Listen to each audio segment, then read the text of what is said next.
Halo semua, selamat datang kembali di kompilasi Tomo News hari ini. Penasaran dengan apa saja video yang sudah kami siapkan? Langsung saja disimak. Beredar video yang merekam kejadian kurang beruntung ketika seorang pemuda yang baru saja mendapatkan surat izin mengemudinya mengalami kecelakaan. Ia bersama mobilnya jatuh ke sungai tepat setelah 10 menit ia lulus dalam tes mengemudi. Kami tidak bisa membagikan video karena masalah hak cipta, tapi kami akan menjelaskan apa yang terjadi. Dalam video, pengemudi yang diidentifikasi bernama Zhang melewati jalan jembatan di Jembatan Laoping, Kota Zunyi, Guizhou, yang sempit dan ia berbelok karena menghindari pejalan kaki. Namun ia melakukan kesalahan kecil yang berakibat fatal. Mungkin Zhang saat itu sedang panik, bukannya menginjak pedal rem, tapi ia justru menginjak pedal gas. Tapi ternyata insiden itu terjadi karena kecerobohan Zhang sendiri, karena ia menggunakan ponsel saat mengemudi.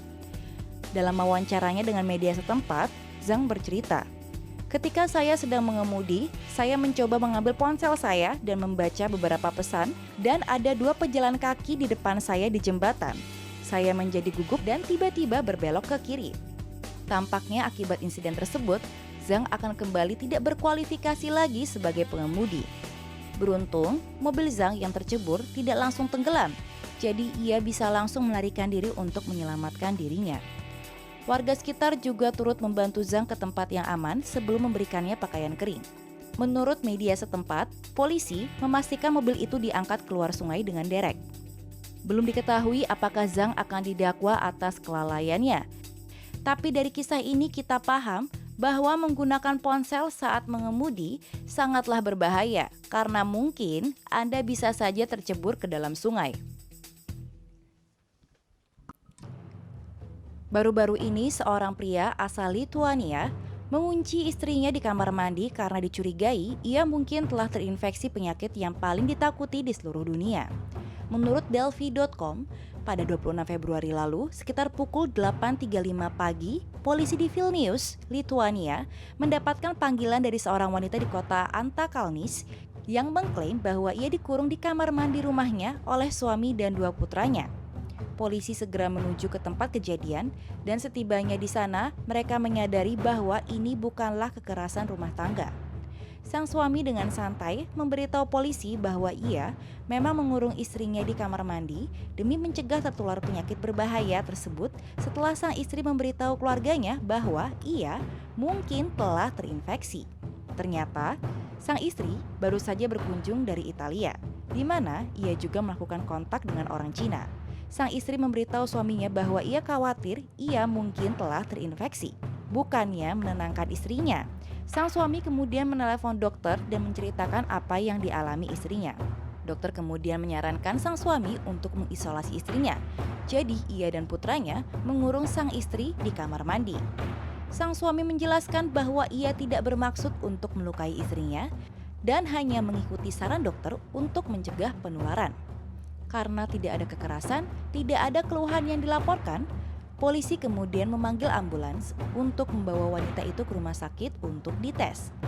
Dan ketakutan sang suami tidak terbukti. Hasil tes istrinya menunjukkan tanda negatif. Jika Anda menemukan salah satu anggota keluarga Anda mengalami tanda-tanda terinfeksi, lebih baik segera bawa ke rumah sakit untuk dites daripada menguncinya di kamar mandi. Baiklah, siapa di antara kalian yang menggunakan vodka untuk membuat pembersih tangan? Ya, orang benar-benar melakukan itu.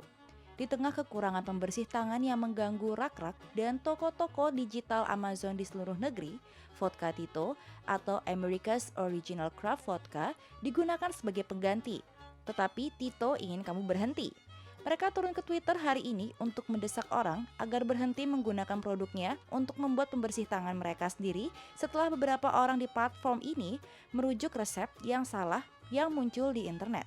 Formula yang salah ini mengklaim bahwa vodka dapat dicampur dengan gel lidah buaya dan minyak esensial untuk membuat pembersih tangan buatan sendiri yang akan digunakan sebagai pertahanan pertama Anda melawan apapun yang jahat pada tingkat mikroskopis. Perusahaan yang berbasis di Texas tersebut ingin Anda tahu, seperti halnya akal sehat, bahwa menurut CDC, Pembersih tangan harus mengandung setidaknya 60% alkohol. Handmade vodka Tito adalah alkohol 40% dan karena itu tidak memenuhi rekomendasi CDC saat ini. Pada dasarnya, cepat lakukan pencarian Google dan Anda akan tahu itu. Juru bicara Tito berbicara kepada The Daily Beast dengan mengatakan, walaupun bisnis akan baik bagi penggemar kami untuk menggunakan Tito dalam jumlah besar sebagai pembersih tangan, akan sangat disayangkan untuk membuang barang-barang bagus, terutama jika tidak membersihkan kuman. Jadi ketika Anda melihat komentar seperti ini, jangan coba ini di rumah.